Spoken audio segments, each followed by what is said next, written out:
Okay, I think that's recording now. Thank you. Can I welcome everyone to our public part of our meeting for our Darlaston Pride and Place. Can I start with Sabor, any apologies, please? Yeah.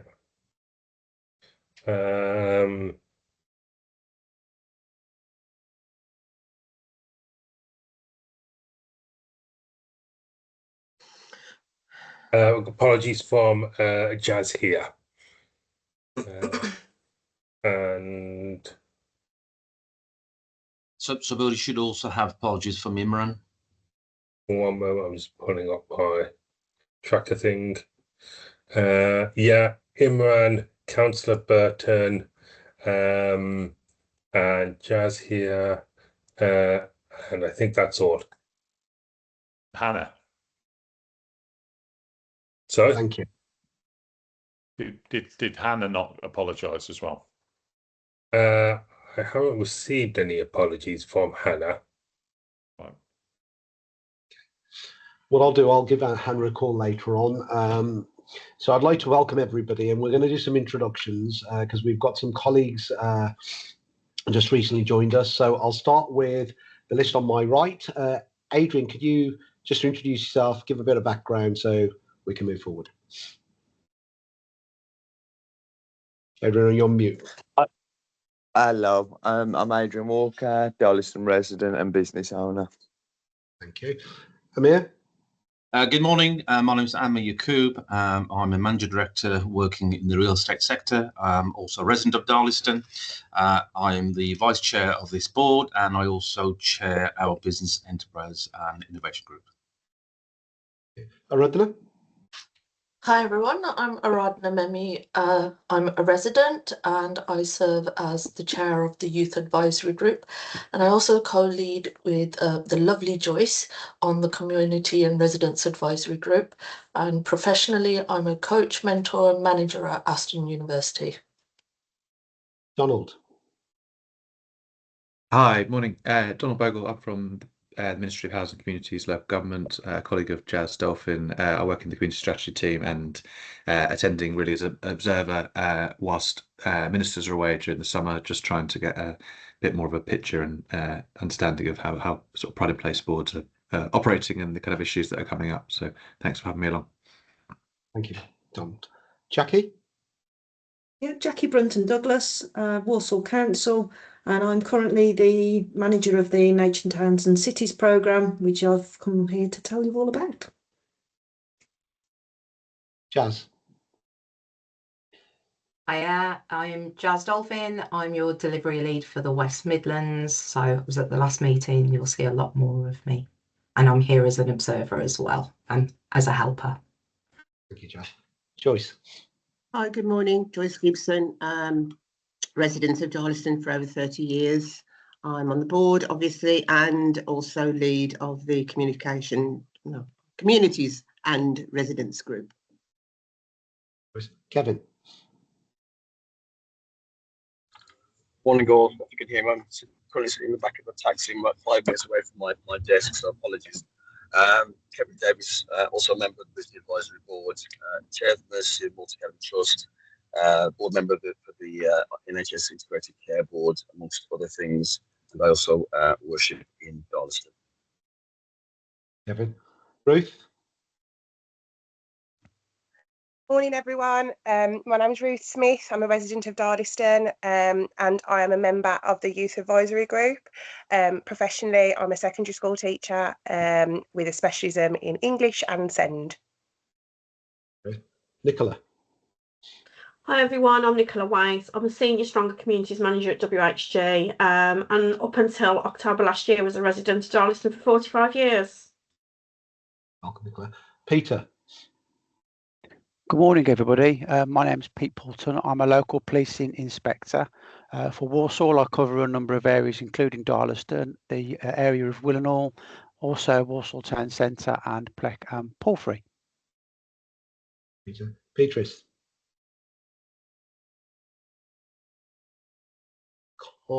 Can't hear you. Can we hear?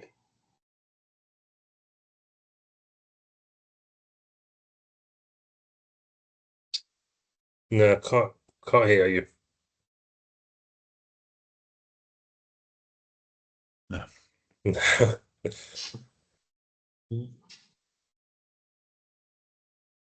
Not a problem. Technology occasionally Might have catches up to with us. log out and log back in, probably. Not a Come problem. around We'll come again. back. Anand? Thank you, Chair. Greetings from Devon. Currently on a holiday, so I'm joining in. I'll switch my camera off because I'll be driving soon. I'm a GP by background, and I work with Modality Partnership attached to Modality Darlaston practice. And I'm also medical director for Walsall Together Partnership, which is place-based health and care partnership. So I bring the health and care element to the board, and as a GP or a local business holder. Thank you. Thank you. Roland? Hello, how are you? Roland Roberts. I have a business in the area. I'm a legal company secretary and a governance specialist. I chair the chairs group and governance group, and also the engagement and publicity group as well. So, and very pleased to see you all. Can I, Sadia? Morning, everyone. I'm Sadia Ghani, Office Manager for Pat McFadden MP, who sends his apologies, and hope you're all keeping well in August. Gursevik, welcome. Hi, I'm Gursevik. I'm a colleague of Jas Dolphins, and I'm also from MHCLG, just attending as an observer. Support? Hi everyone, I'm Sabor Arif. I'm Programme Management Officer at Walsall Council, and I'm here to support and advise the board. I am not a board member and I don't have any voting rights on the board. Thank you. I'm Manjit Jyoti, CEO of JHL Group. I have a business in Darlaston, and I have the privilege of working with all of you guys to make sure we deliver for our communities in Darlaston. Okay, moving forward, declarations of interest. So are there any declarations other than the standard ones that have been all declared? So, just for the public meeting, everyone has now done the declarations of interest and they are publicly available on our website. Is that correct? Everyone has submitted their declarations of the declaration of interest forms. They're not publicly available. They're stored on Walsall Council servers. But if there's a conflict of interest in the public part of the meeting, that is what is publicly available because it will be in the public minutes. Superb. So I just wanted to clarify that. So that's great. So we have a record at our accountable organisation at local authority level. Adrian, can I just bring you in? Yeah, just for clarity there, even though they're publicly available, my address isn't published anywhere, is it? Because, well, I've got family reasons why I'd like to keep my address private. So, Adrian, what we've done is, for clarity, I just wanted to minute this, is that the declarations are in, and there are within in the local authority arena. They're not, they're on a register. If anyone wants any information, they have to go through the accountable organisation. They're not a public record. We do not need to publicly bring them out, but we do have to have transparency just in case of declarations of interest. That is my understanding. Roland, as Governance Lead, can you just clarify that position, please? Yes, that's correct. They're there for the accountable body to be able to monitor the interests during the meetings, although we are required, where necessary, during the meeting to declare interests, but your addresses are not normally publicly available at all. Okay. Perfect. Thank you. Superb. So can we go through the minutes now, Support, page by page, please? Yep.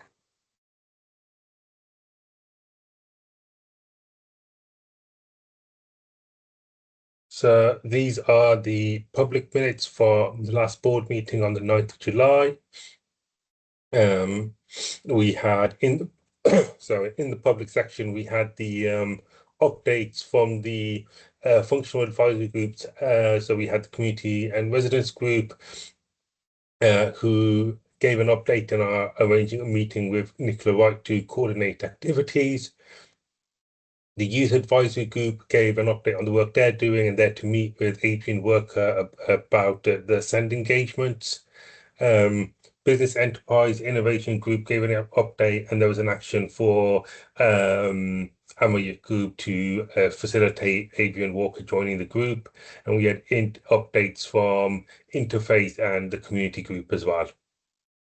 And that was the entirety of the public section. Thank you. Can I just ask for, I take that as a true reflection, has anyone got any comments around the minutes? And can somebody second them for me? Okay, so we'll take them as a true reflection of our meeting. Thank you. Before we move on, I think we've got past the technical issue. Beatrice, can you just do your introductions? Hopefully we can hear you this time. For some reason, can anyone hear? No, we still can't hear her. Can you hear us? Let's so at least you can hear us. Okay. If we get the technology to work, we'll come back to you. Okay. Can I now move on to the advisory groups from each lead? So we'll start with the community residents group. Manjit, I think up next is the Nature Towns and Cities program update introduction by Jackie. She has to go at 10, so I think she's next on the agenda. No problem. Okay, can we bring Jackie in then? Yeah. Well, thank you, everyone. I have actually rearranged meetings, so if you do want to go in the other order, it doesn't matter. Not a problem. I missed it. Jackie occasionally support kicks me. Yeah, I have rearranged things, so I can stay a bit longer if needed. So just like it here to introduce you to the Nature Towns and Cities programme, and I am just going to get the presentation up for you. Is that working? No, we're not seeing anything at the moment.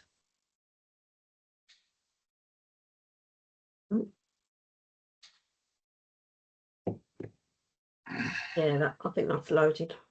Yeah, it's loaded now. Brill. That's great. So you can see it all now. Yeah. Right.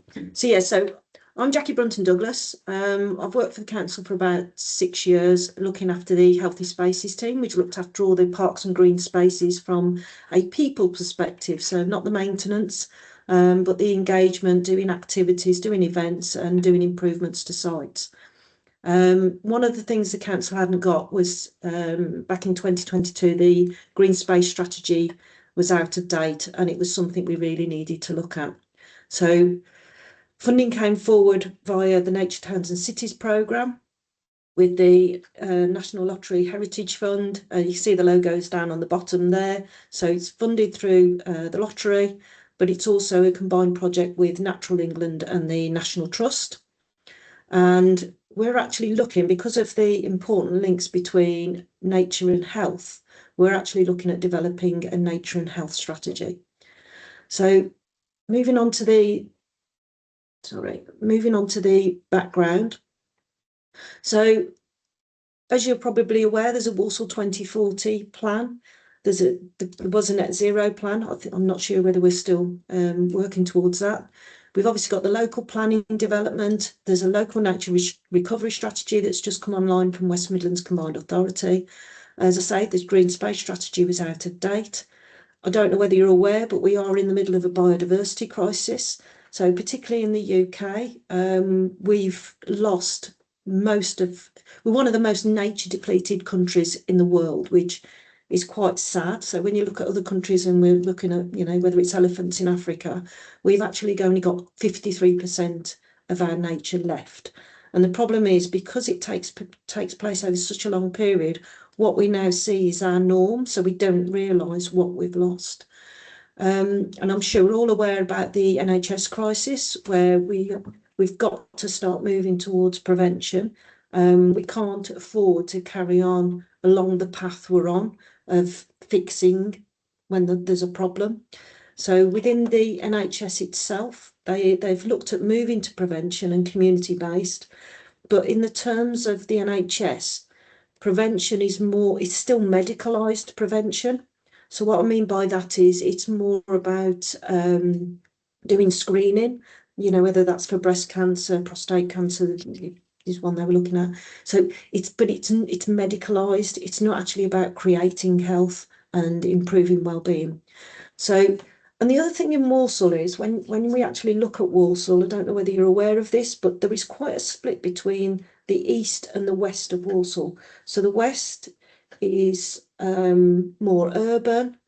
There's more illness earlier in life and people die younger, and there's less green space. And you contrast that with the east, where it's much greener, people live longer and they live longer healthier. And the difference in some areas is up to 10 years, which over such a short geography is quite scary. So this is all the background to the project. So moving on to the aims now. So one of the big problems with Walsall, I believe, is a lack of pride. People don't know what there is in Walsall to be proud of. We don't celebrate the good things in Walsall, and there is so much to be proud of. A lot of people don't realise it's part of a UNESCO geopark across the Black Country. There's all sorts of things, and we really should be celebrating. There's some fantastic parks and green spaces, but it's not celebrated well. Part of my concern there is the amount of litter we see. And I know that's a problem for a lot of Walsall. And I always compare it to, you wouldn't drop litter in your own lounge because you care about that space. So why are we dropping litter? There must be a lack of connection either with nature or with place. Adriana? Yep, thanks, Jackie. I just wanted to make clear to the public that when you're mentioning Walsall, you mean the Walsall borough, of which Yes. Darlaston is a part of. Just to Yes, Thank you. absolutely. Yeah, I'm talking about the whole borough. So part of the project is to look at the issue from a people perspective, where we've got this inequality in access to green space, but also to look at it from a biodiversity point of view. We've got these different little pockets of local nature reserves and sinks and slinks and triple SIs, but they're all little dots where we've allowed nature to thrive in these little dots. But nature doesn't really thrive in little dots. It needs connection. It needs roots through. So one of the things we're looking at is these green and blue corridors for people and for nature. So for travel for us, but also for nature to be able to travel. Also, we want to look at what I've called, it's a totally made up name from the official definitions, but like a strategic local nature reserve, where we're joining these sites up. So if you imagine walking out the town centre into the Arboretum, into the Country Park extension, then you go up to Hayhead Wood, you go to Aldridge Airport, you go to Cuckoo's Nook and the Dingle, and all of that needs to be properly joined for nature and for people, so you can go for a long walk. And it's not just that side of the borough, we've obviously got those green routes through the Darlaston area as well. We want to look at that inequality in access, as I say. I'm going to talk a bit more about something called 330-300, but it also meets with government's Green in 15, I'll go on to those in a second. There is a government target for 30 by 30, and this is to do with protecting 30% of the land for nature by 2030. We are going to be struggling to meet that target, but we want to do what we can in Walsall to get there. There's also a target around the improvement of triple SIs, because a lot of them are in poor condition. And we need to increase that nature connectedness. A lot of people don't understand the nature around them, the nature on their doorstep. Food, we kind of go to the supermarket and we expect to pick up a pineapple, you know, in the middle of winter. We don't understand the seasons anymore. We don't understand what grows near us and what that needs to thrive. So we need to increase that nature connectedness. The more people understand, the more they'll care, the more they'll start to take ownership and take pride. And finally, we want to obviously go for the accreditation associated with this programme. So the 330-300 is a measure, and I'm not saying this is definitely the one we're going to use, but it's just to highlight the issue across Walsall. So you can see there this east-west split. Now this rule is to do with how many trees you can see. So this is just a basic measure of nature connectedness. Can you see 3 trees from where you live, work, go to school, etc.? So that is that measure, and you can see there the east has definitely got more trees than the west. And that's exacerbated more when you start to look at canopy cover.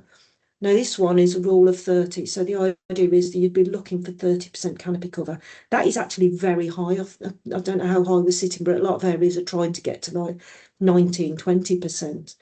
But again, clearly you can see that split, and it's mostly the urban areas.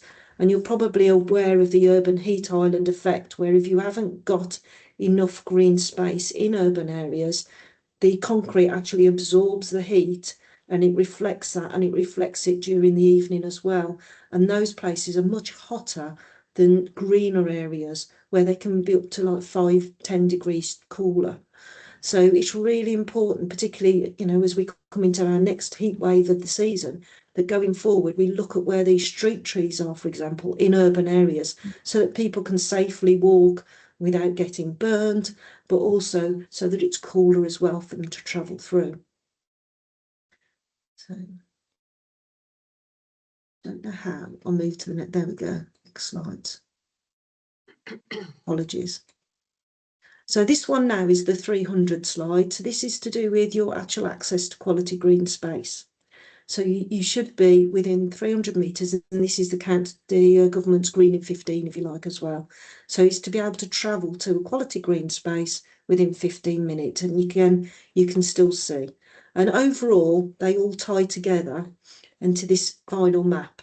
So that's the map that sort of combines them. And the one thing I would say is some of these areas up here in the east are actually heathland. And heathland, you don't want many trees on heathland. So interestingly, you've still got to analyse down to the detail. But to me, this is not somewhere that I'd be concerned about being amber, because we actually don't really want that many trees there because of the type of landscape we're trying to support. So it's important that we understand the detail when you sort of look at the maps. So delivery-wise, we've developed a communication engagement plan. So we're looking at biodiversity rewilding, health and nature connectedness. We're doing a lot of mapping. So we're reviewing various maps, looking at site assessments from a biodiversity net gain point of view. So what's the ecology on site? But also the important one for yourselves here in the west of Walsall around this environmental justice mapping. So that access to quality green space. And then we'll also do habitat opportunity mapping. What that means is where can we extend habitat? It's where there's green space that could become better for nature, if you like. So, and we know what sort of habitat it would become. We're looking at asset-based and place-based community development. Again, this links in, I think, with what you're looking at across your area. So we want people to work with local communities to engage them about what's working in your community and what can you bring to your community and how can you work together to improve your community. And then again, there's a series of projects linked with this. One that we've now tendered is the green social prescribing. I don't know whether people know what I mean by that, so I will explain the term. So a doctor would normally prescribe medicine. With green social prescribing, a social prescription is to actually, it might be somebody who's got various problems. They might have anxiety, they might have depression, but it might be linked to being lonely. So it might be social prescribing, it might be to go to, you know, a local church group or a local club. Green social prescribing is where you're sending people out into nature. So it might be mindfulness sessions, it might be gardening sessions, it could be something like countryside volunteers, it could be walking groups that are outside in nature. And that's where green social prescribing comes in. It is happening in Walsall. It's a bit bitty, messy, it's not well embedded. And that's what that programme's about, is trying to get it more embedded across Walsall and linking between the NHS and with the public. On there as well, you'll see there's a project around microbiome research with Birmingham University, and I'll discuss that a little bit more on the next slide.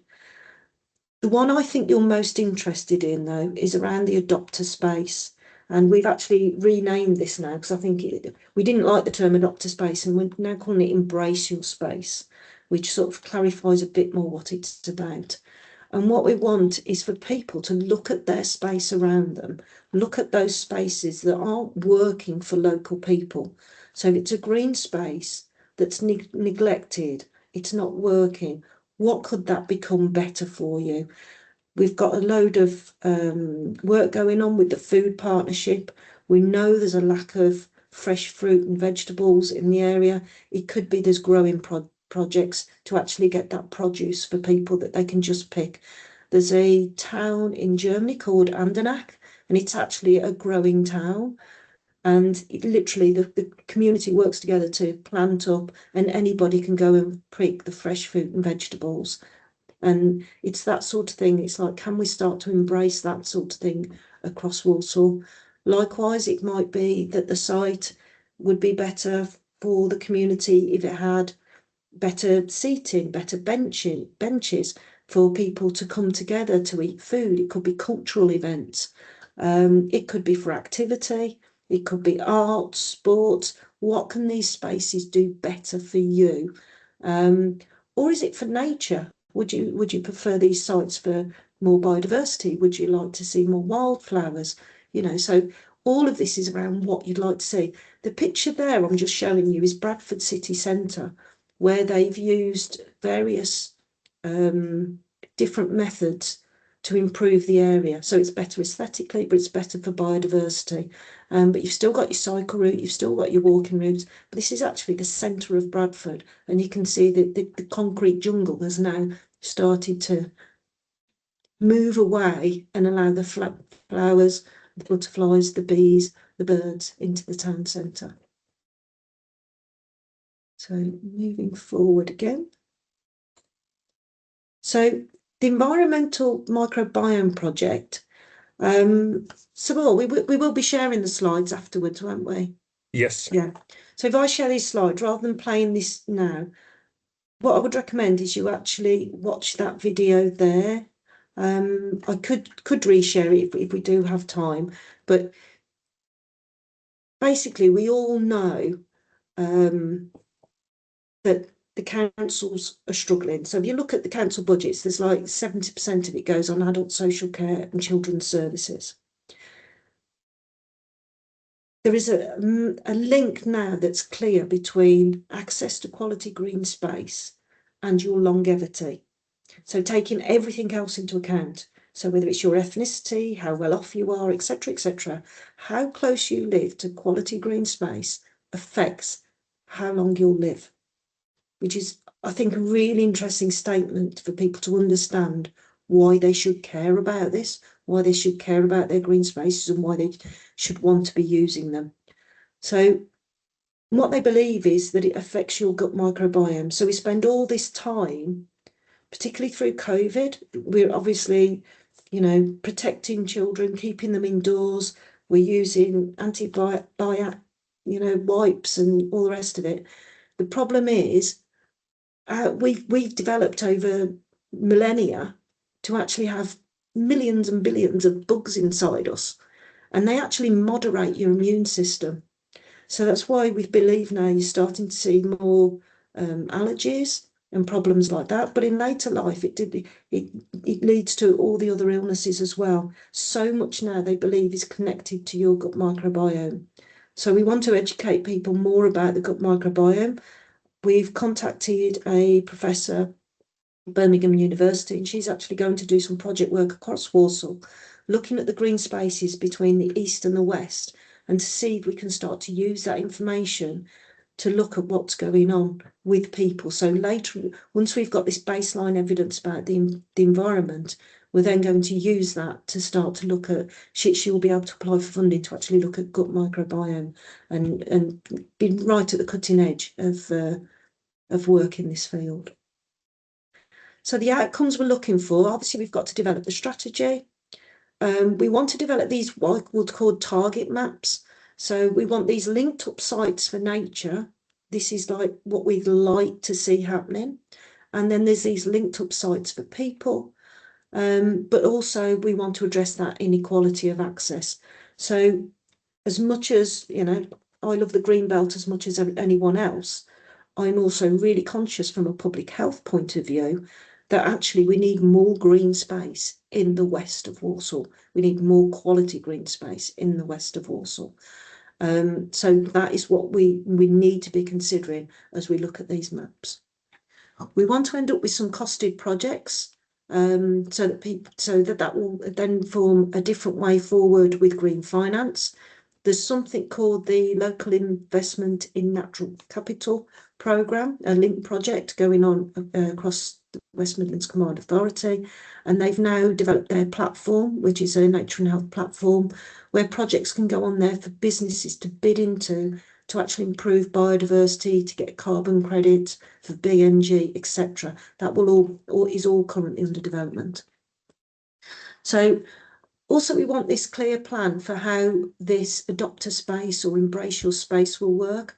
So whether it's residents in a cul-de-sac who want to look after a small green space in their area, or whether it's like yourselves where you might want to look at improvements across the whole of Darlaston, how are we going to support you to do that? How are we going to enable you to do that? So all the time I've worked at the council, I've had members of the public's phone up saying, can I plant some trees on the green space in front of my house? Can I, you know, put some plants in? Can I make it look prettier? And the council's always got various blockers to stop people from doing that. I think in Darlaston a while back, actually it might have been Willenor, I think the Friends group planted some bulbs around a car park area, and the next thing the green maintenance team came in and mowed them all down as they were growing. And the problem is, I can't tell you how complex this is. For something that seems so simple, there are so many systems internally that are blockers to doing this. So part of this project is enabling this to happen, to allow people to have permits or licenses to actually look after spaces how they want to look after them. So they're better used and better for the local community. As I say, we'll end up with this microbiome evidence, and we'll also do an education programme linked to that. And hopefully that will lead Professor Hall to be able to go on to do future work looking at gut microbiome as well. And as I say, we'll have these green finance options and hopefully level 1 accreditation. And that's me done. Thank you very much. Any questions for Jackie? Okay, Jackie, a small question. Obviously, this is Walsall Borough. It'd be really helpful if you could share data specifically to Darlaston so that the board then can look at that, because green spaces is one of our key areas that has come out of the Darlaston plan. If you could do that, really helpful. Okay, thank you for your time. Can I now move on to the group advisory board group chairs, please? Starting with Joyce, community and residents group, please, for an update, please. Joyce Gibson, board member and lead of Community and Residents Advisory Group. Since our last meeting, we've recruited 2 new members. They've joined the Community and Residents Group, which we're thankful for. Plans are in place to meet with all of our members in the next few weeks to have coffee and just thrash some ideas out. Darlaston Fest started our roadshow off with a great deal of success. Board and advisory group members took our growth themed approach to the public via the lettuce seed grow packs, which we gave away. We introduced the C-shape grow description of the Darlaston plan and how to get involved. The Town Hall are holding the summer fair on the 29th of August, 11 till 2. Everyone's welcome. Where board members will attend, so come and have a chat. We have met with local housing groups with a view to attend their events and activities. A very productive meeting was had, thank you Jackie, with nature towns and cities. We discussed better use of open spaces, both blue and green. I have a growing list of ideas from people just stopping me in the street, saying how they can help Darlaston with being proud of Darlaston and helping it grow. Ideas range from adaptive play equipment for less able to hands-on learning schemes. Please keep your ideas coming. Suggestion box will shortly be available in the library. Thank you. Thank you, Joyce. Any questions for Joyce? Thank you for the update. Youth Advisory Group, Aradna. Okay, hi everyone. I'm just going to share some slides just to kind of give a bit of a visual so people can see some of the work that we've been doing. Just going to make that available. Is that visible? Yep. Yeah. Okay, so it's a brief update on some of the work that we've been progressing around the youth group. since the last board. And then I'll bring our newly joined members, Patrice and Ruth, although it might feel like it's not so new anymore for them because we've had quite a few meetings now.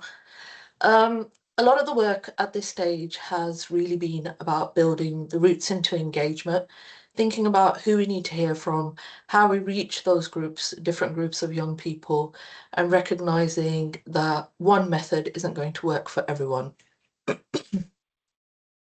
So rather than jumping just straight into consultation, although we have been doing engagement work, we've been trying to put down some thinking behind the foundations and building some relationships within Darlaston. Right, so this is the visual for the framework I've spoken about previously, just so that you can kind of see this. And as you can see, we're not dealing with one single group called young people. We've got different life stages from primary age through to young adults, and then across what we think young people who may need extra support in terms of NEET, not in education or employment, or training, or disengaged, and also vulnerable and SEND. And then underneath, you can see the themes that have come out of the survey that was done earlier this year. We've kind of put them into outcome lenses, which is what we're going to try and channel some of that engagement through. So things like safety, provision, pathways into employment and education, belonging, and having a voice. So on 9th of July, I met with Hannah at Grace Academy, and alongside their ethos team, we're looking at several opportunities in the upcoming academic year where we can also join in on their extracurricular activities, particularly meeting their parents and new students who'll be joining in September. Alongside this, we're looking at how to partner the plan into a civic duty activity as part of their ethos team, and also identifying Darlaston residents that might be working within the Grace Academy and also parents who may want to get involved in the other advisory groups on the board.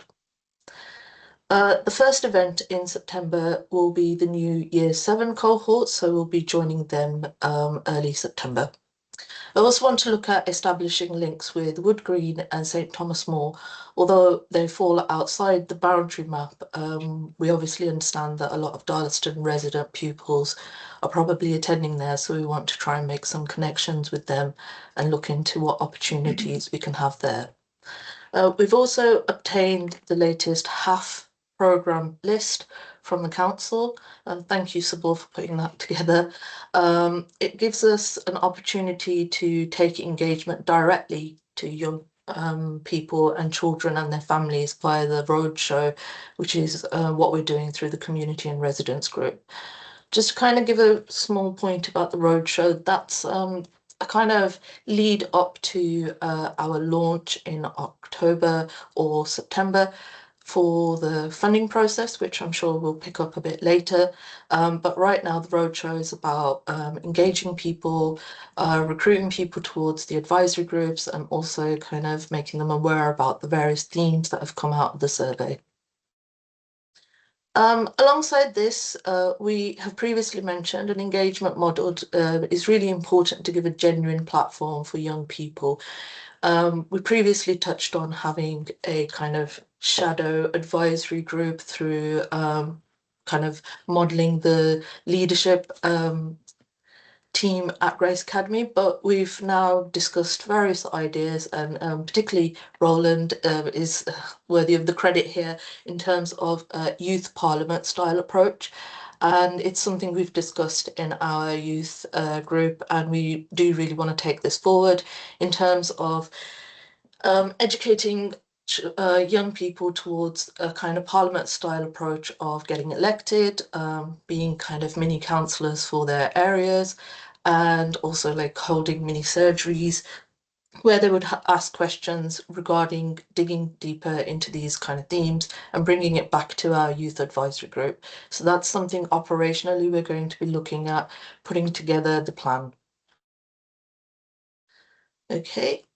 So alongside this, we've been making connections around some of these themes, like the green space, which Jackie we met with, in terms of something that we would like to do is have a bit of an audit of green spaces allocated to Darlaston schools. I wasn't aware that Darlaston schools have a certain space that's allocated to them, so that's something I'll probably be leaning into Jackie to get some support on.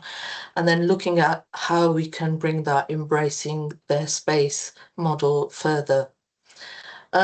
We also had a person approach us from Playdale, which I'll be following up on in terms of they're already doing some work around Walsall Play area strategy. So we want to explore that further on how we could bring some of those ideas to Darlaston. In terms of sports, at Darlaston Festival, we met with an organisation called Satori Martial Arts, and we're very interested in exploring opportunities for young people outside school. We've sent a meeting invite, so we're looking to kind of have that conversation and take it further. Alongside, we'll be probably contacting Gracie Barra as well, who is a mixed martial arts group as well. In terms of youth safety, we also have had a resident reach out to us who have experience on another programme elsewhere in terms of preventing youth violence, crime and gang involvement. And it was something that I'd like to pick up with them in September and see how we can take their ideas forward. Just bringing in Patrice and Ruth now, who are leading on our Send Parent engagement this month and taking that forward. We've developed an initial set of questions at youth groups so that there's some consistency around what we're asking, so that we can have kind of collection of data. But we're trying to keep those conversations as organic as possible. I want to thank Adrian from the last board for offering us access to their Send Safe Space meetup at the Scabios, which is led by his wife Amy, so we'll be picking up there, and also other parent groups that Ruth and Patrice have access to. Just touching on uniformed groups in terms of extracurricular activities such as the cadets, brownies, guides and similar organisations, we have some ideas there, and also about social media and youth-led storytelling. I'm going to take a small break, and this is Ruth's particular idea, so I'd love her to come in and speak a little bit about that. Morning, everyone. Yeah, so I think that with the best in the world, and as much as I think I'm really young still, the best placed people to share their voices are the young people themselves. And we live in a world now where social media is the preferred choice of communication. In our last meeting, Arad and I were talking about the fact that she went out to meet these young people at Grace Academy, and they're clammed up, they couldn't speak. But if you get on them online and they tap into TikTok and Instagram and stuff like that, they're so vivacious and full of life and have a view and have a voice. And I think it's really powerful that we lean into that and we embrace that that's their preferred method of communication. So some of the thoughts I had around engaging young people was having a dedicated TikTok or Instagram account where the young people do sort of 60-second why I love living in Darlaston or my favourite part of Darlaston. I thought that would be quite a nice way of capturing and getting young people to invest really in what we're trying to do, because ultimately it's for them. So the best people to voice that is the young people themselves. I also thought about we live in a world where influencers are so crucial to young people's lives, and there are local influencers that have attended events. So perhaps tapping into them and asking them to get involved in interviews or sort of meet the board style interview led by a young person. So, you know, you see politicians do them all the time. I think Andy Burnham's been doing them a lot. They're you know, ask me a question and I'll answer the question. And I think young people will be really, really powerful in leading on that. So it's just an idea at the moment. And it's something that we're going to continue talking about as we move forward. In terms of meeting with the SEND families, I've been away for the last week, so it's my priority for the last 2 weeks of the summer holidays to tap into those connections that we have. But with my background in SEND, I'm really excited to hear the lived experiences of parents. I can only talk about it as a professional, and what some of the frustrations I understand parents have as SEND families. So yeah, that's sort of where we're at with that. Brilliant. Thank you, Ruth. I'm not sure if Patrice's mic is working anymore. And I can't see. Can you hear me? Yes, hello, Patrice. Good morning, everybody. Hello. Hi, Patrice. Do you just want to quickly introduce yourself, and if you've got anything to kind of add into what we've been talking about during our groups? Yeah, that's fine. So I'm a Darlaston resident, part of the youth group, and my background is teaching primary with a focus on SEN. So I've worked in a lot of special schools. But yes, and that's why I can't wait to get together with Ruth so we can put our information together. But obviously I have a lot of experience with SEN across the Black Country. Brilliant, thank you. So just bringing it back, the principle underneath all of this is really quite simple. As we can see, we don't need just one consultation model, we need the right route for the right group. Okay. So just something, one area that I've been personally thinking about is how do we hear from quite younger children?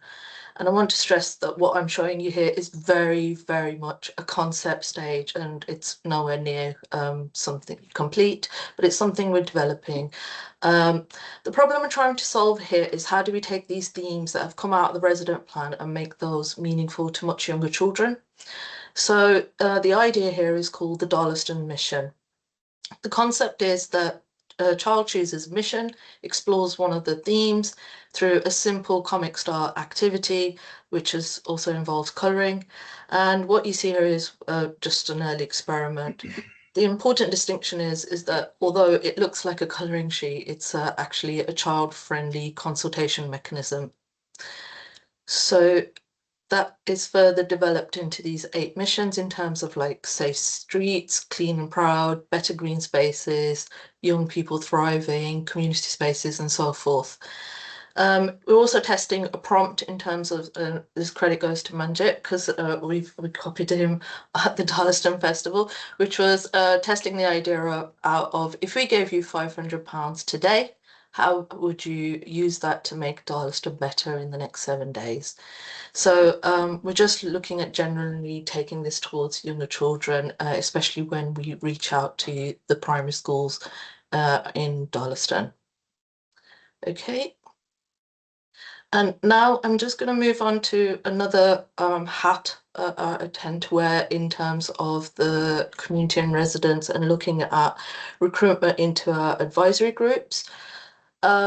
We've circulated some information, particularly the one that you can see on the screen, which has been designed to, this has come out of experience on the ground of doing quite multiple stalls where we've had to try and explain what an advisory group is, what we're trying to do, how we would like them to get involved. It's been a journey, as we have spoken about before, because we are at the forefront in terms of how Darlaston Board being the first to bring those advisory groups as part of the plan.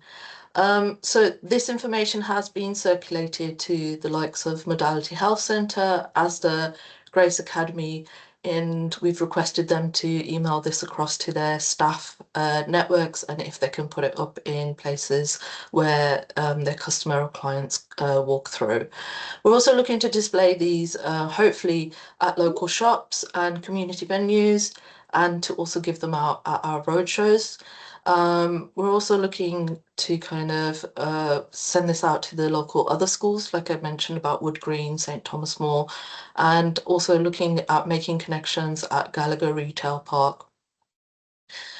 You'll see something here called C-shaped growth. Again, this is very much a concept right now. It's evolved in an organic fashion through the stalls that myself and Joyce have been putting on since January. And it's around looking at what you want to grow in terms of those themes, and how do you want to shape them in terms of what local insight people can bring. and feedback, and digging deeper into things like, well, if it's antisocial behaviour, well, what's your experience of that? What you particularly would like to see happen? And then Grow is getting more involved through the advice groups which we have. So this is a small kind of shout out for this, to join for the interfaith group, our youth group, our community and residents, and also our business innovation and enterprise. I think that brings my update to a close. If anybody has any questions, just shout it out. Aradhana, thank you for the detailed review. Is there any questions for Aradhana? Thank you. Can I move on to Business Enterprise and Innovation Group, please? Yes. Good morning. Thank you, Chair. Just like to give you a brief update on some of the work that we've been doing over the last month or so.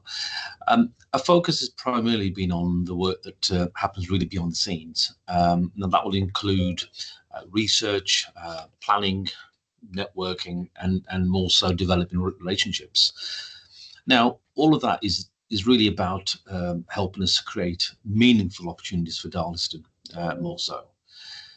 One of the things that we're very conscious of as a group is that we don't want to create initiatives that simply for the sake of being seen to doing something. Now, we want to really understand what is already available and where the gaps are at the moment. Now, more importantly, of course, where this Pride in Place and our group can generally add value to this. In terms of areas of focus, now, predominantly supporting local businesses, encouraging enterprise and entrepreneurship, developing skills, productivity, and of course, employment opportunities. Now, ultimately, mainly attracting further investment into the Darlaston area. We also want to place a strong emphasis on skills development, training, and productivity. Now, because it's not just about creating jobs, it's also about helping people and businesses become more skilled, more efficient, and of course, more competitive.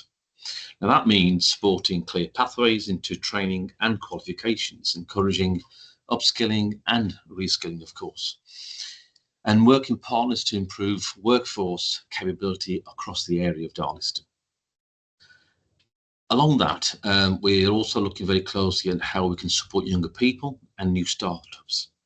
Now, for younger people, that means better access to skill development, work experience, mentoring, and of course, career pathways. So they can all see a real future for themselves here in the area of Darlaston. Now, for startups specifically, it means creating the right environment for new ideas to grow through business support, advice, networking opportunities, and access to training that helps people turn ideas into sustainable businesses. We also continue to engage and, of course, build relationships with businesses, organisations, and other stakeholders. Now, as part of that work, we are engaging with working with a number of key partners. Now, they include Walsall Council Business Growth Team, West Midlands Combined Authority, investment partners, and universities. Now, that's to name just a few. Now, in terms of relationships, they're very important because we want to bring people together, of course, the right people, the expertise, the resources, and opportunities, of course. Now, to support what we're trying to achieve here in Darlaston, there's already a considerable amount of knowledge, experience, and support available across the area. Now, our role really is to make sure that Darlaston is properly connected to those opportunities and, wherever possible, that our local businesses, our community groups, young people, and residents benefit from them. It's also really important to say that it's not about organisations and institutions. We want the business community and local residents to feel generally part of what we're trying to achieve, because ultimately, Darlaston's future will only be successful if it's shaped with people who live and actually work here. Not just for them, we want to build something that reflects local voices, local experience, and local ambition. Really, the next stage for us is really about continuing to develop the work we've started through further planning, research, development, We're not rushing this process, of course. It is important that we take time so that we develop the ideas and to get it right. Now, for me, the important question is always, what difference is actually going to make for Darlaston? So as we develop ideas, we want to understand what the outcome will be. Who do we need to work with? How can we deliver this in a meaningful way? And more importantly, how it can create a lasting benefit for the town of Darlaston. Now, looking forward ahead over the coming months, our focus, of course, will remain on strengthening the planning, developing, and, of course, shaping of the ideas, so that when we do move forward, we are doing so with clarity, purpose, and confidence. Now, our ambitions for the business and resident relation group remains very clear. We want to support our existing businesses. We want to encourage new enterprise and startups. We want to create opportunities for local people and young people. We want to improve skills, training, and productivity across the area of Darlaston. And we want to help create the conditions for further investment and economic growth in Darlaston. Now, of course, with all this in mind, it's a large area in terms of business. There's lots of work ahead of us. But I do believe that by taking the time now to build the right relationships, listen to our community, and identify the right opportunities, we will be in a much stronger position to deliver something that truly lasts for us. Thank you. Any questions for me? Okay, Mayor. Any questions for Mayor? Nicola, can I bring you in? Yeah, I think I'll just take an action, Chair, if that's okay, to link Amir in with some of my colleagues who are working on the Youth Trailblazer and employment and skills across Walsall, because I think that's a really useful link to make, so I'll take that action.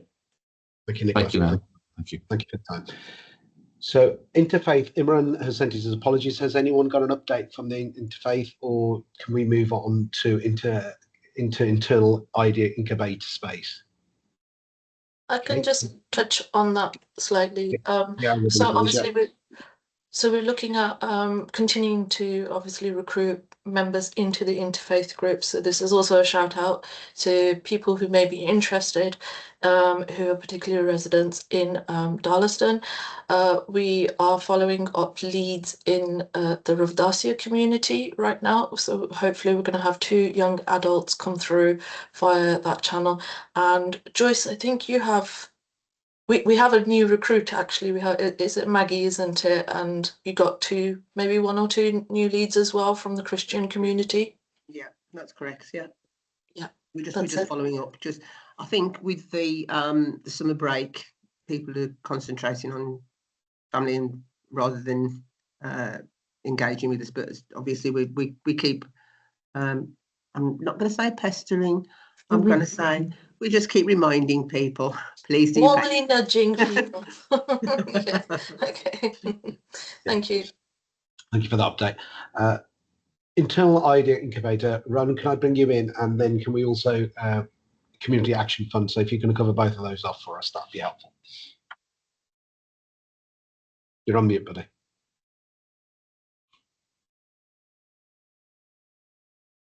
Sorry, where would you like me to start? So, internal idea incubator, please, first. Internal what, sorry? The incubator idea. Incubator, right, no problem, sorry. It's very, very quiet here, so apologies. Okay, so the incubator, we are making a proposal at this meeting to approve an incubator project, which is intended primarily to support the 3-tier community grants programme, which we're going to discuss shortly. Its purpose is to help those who live and work in Darlaston to move from the seed of an idea to a clear, realistic and properly developed proposal that we can agree or ask for more information on. We know that people have good ideas. Many people have shared some good ideas verbally with us in our various interactions around the community. And they want to improve their streets, their neighbourhoods, their communities.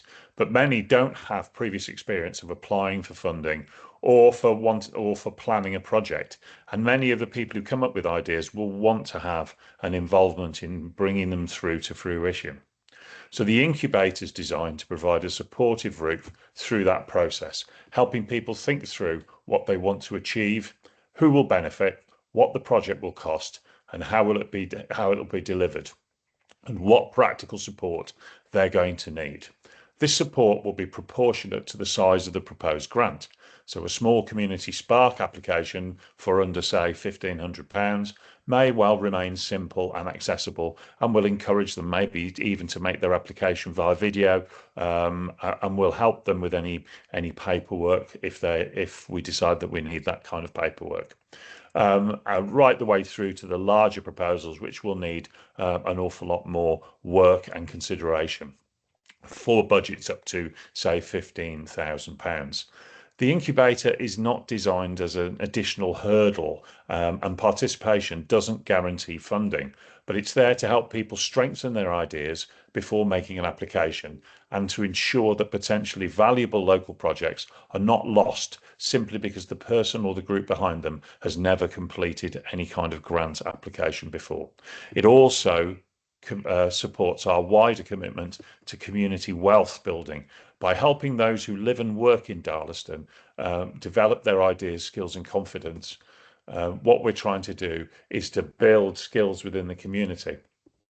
We're building local capacity by doing that, as well as funding individual projects, and the aim's to make the grants programme genuinely accessible and to enable more of the ideas that people come up with actually come to fruition and shape Darlaston's future to come from within the town itself rather than from us.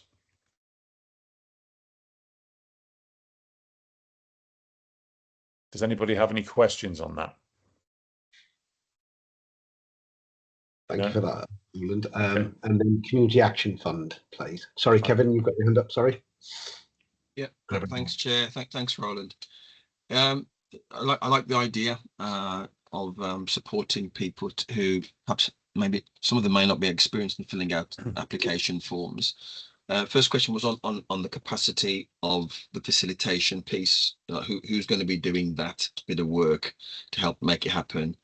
I can't remember if it's how long the paperwork was as well, because I think was it 19 odd pages or something of work that needs to be gone through. Who's going to be doing that bit of work for with the individuals? So the paperwork, I'll deal with the paperwork thing. That's already been prepared and will be going to the accountable body to make sure it meets the requirements, because part of the funding will be obviously about giving a grant, but some of it may be about, for example, procurement as well. So the people may well want to, I don't know, want to put dog mess. The one I use always is dog mess bags in the parks, dispensers. Somebody comes up with that idea, then obviously we're not going to deliver that. They're not going to deliver that. We're going to find somebody to deliver that and procure that service with we're going to help them in the incubator to find someone who'll do that. So there's a procurement element to it as well. So that paperwork needs to go through accountable body. It is already prepared and ready to go to accountable body once this has been approved.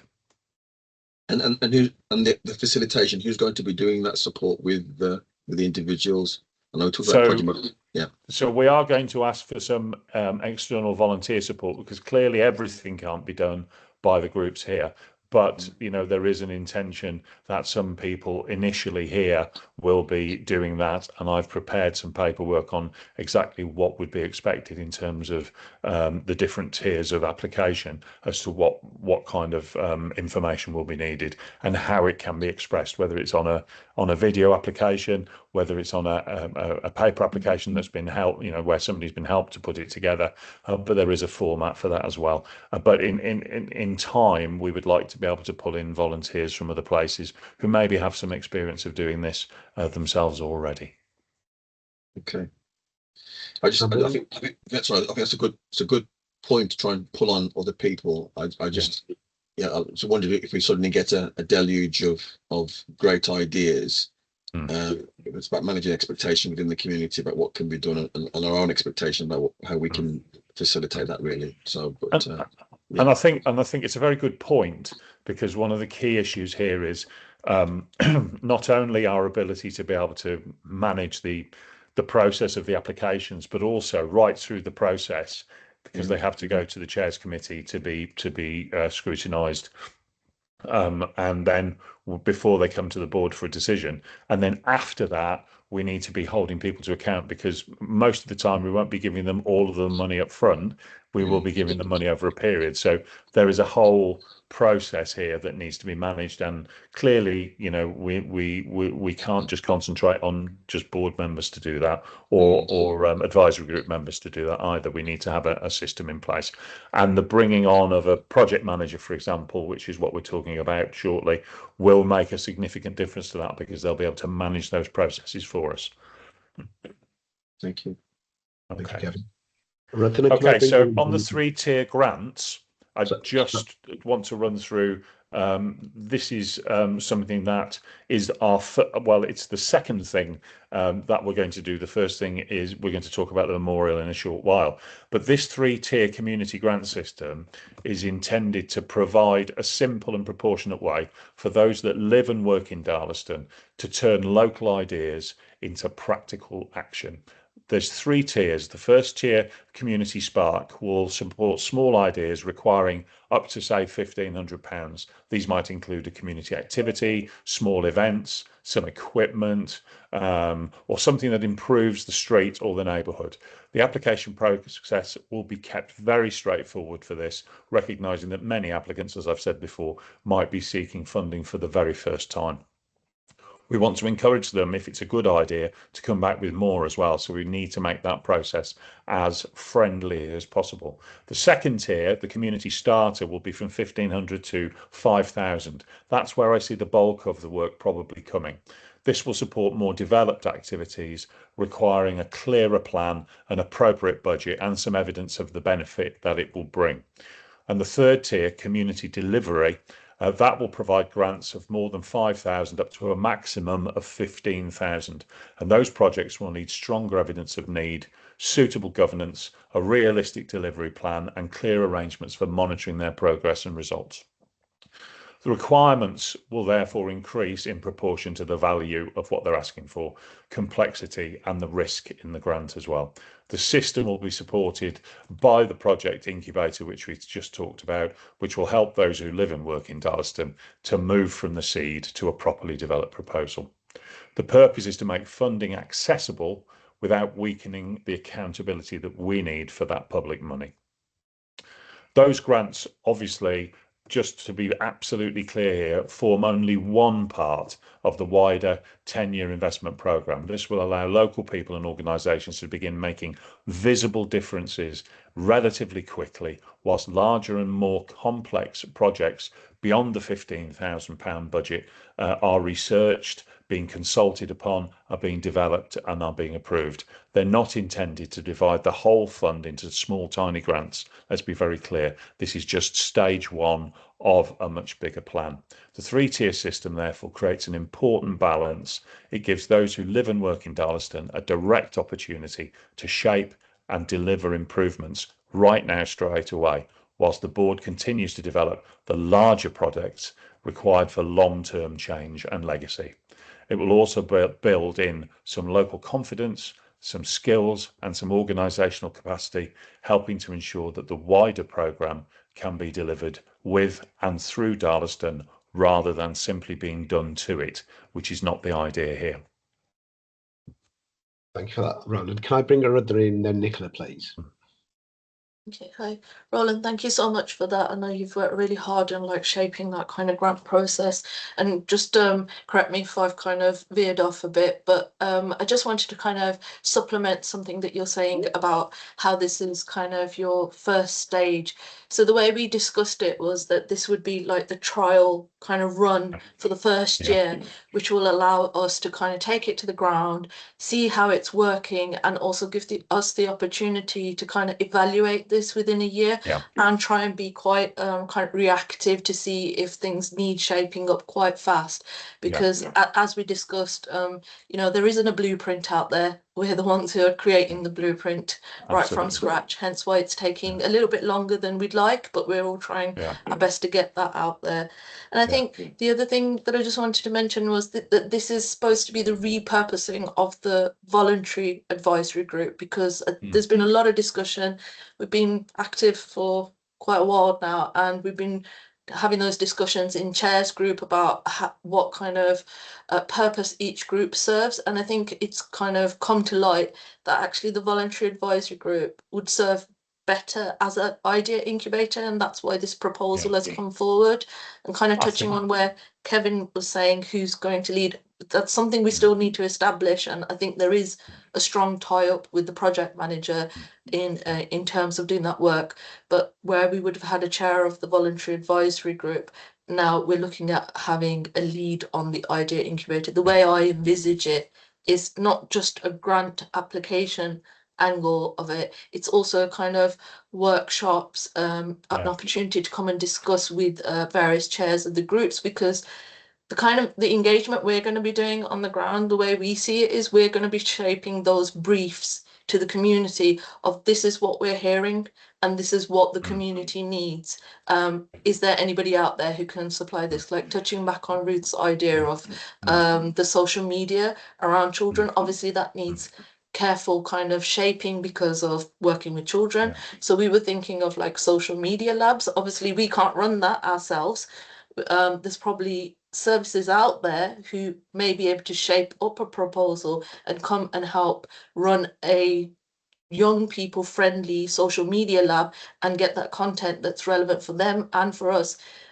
It's particularly an idea that we looked at in terms of in India, actually, the government is funding social media labs in a lot of states in schools. So we want to try and bring that idea here. So I just wanted to give a kind of different lens to what you've described so that people can kind of maybe resonate with it a bit more.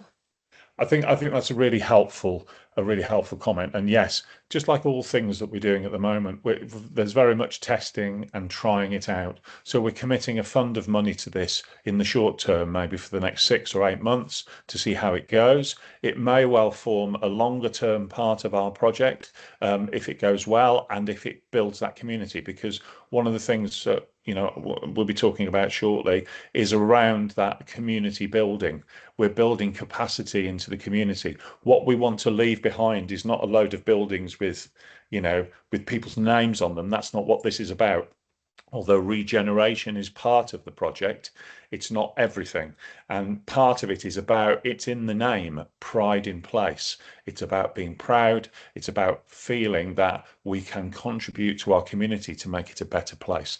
And these projects are the first start of that, really, in action, allowing people to be able to say, look, it's always cheesed me off that this doesn't happen, or that this isn't been put on, or that this, this provision isn't made in the park, or whatever it is. And it gives us the ability to be able to fund that directly and help them to make it happen. And once people see things happening, they too will want to come along and say, well, I thought this, why can't we have that? And it may well be that we bring people together who have similar ideas into teams to produce these projects.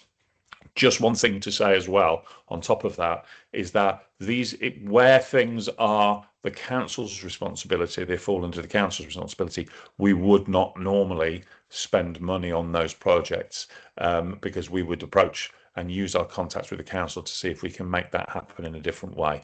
Our funds are not there to replace what the council should be spending on various different amenities, but we can supplement that, improve it, or provide something that wouldn't normally fall within their responsibility. We can do those things. So really, those ideas are open to everyone, and I would encourage anybody who's watching this to really think about whether they've got an idea, and even if it's a teeny tiny simple little idea, we can turn that into something that will happen. And that's the important thing to realize. We can enable these things to happen from the very simplest idea. You don't need to have any experience at all to be able to come up with an idea. Thank you, Roland. Nicola, can I bring in for a quick question, and then we'll move on to Community Action Fund. Roland, we've got a minute because we're slightly overrunning. Yeah. Nicola. Okay. I've popped a comment in the chat regarding how we could potentially support organisations. So we've obviously got a resilient communities model across Walsall that the council funds. So currently those are out for tender. As it stands is Old People Partnership in the West. So I think obviously engaging with that, I've popped in the chat. But interestingly, I actually attended a Pride in Place learning event from Grimsby recently, who have obviously gone through this process, and they used a company called Our Futures.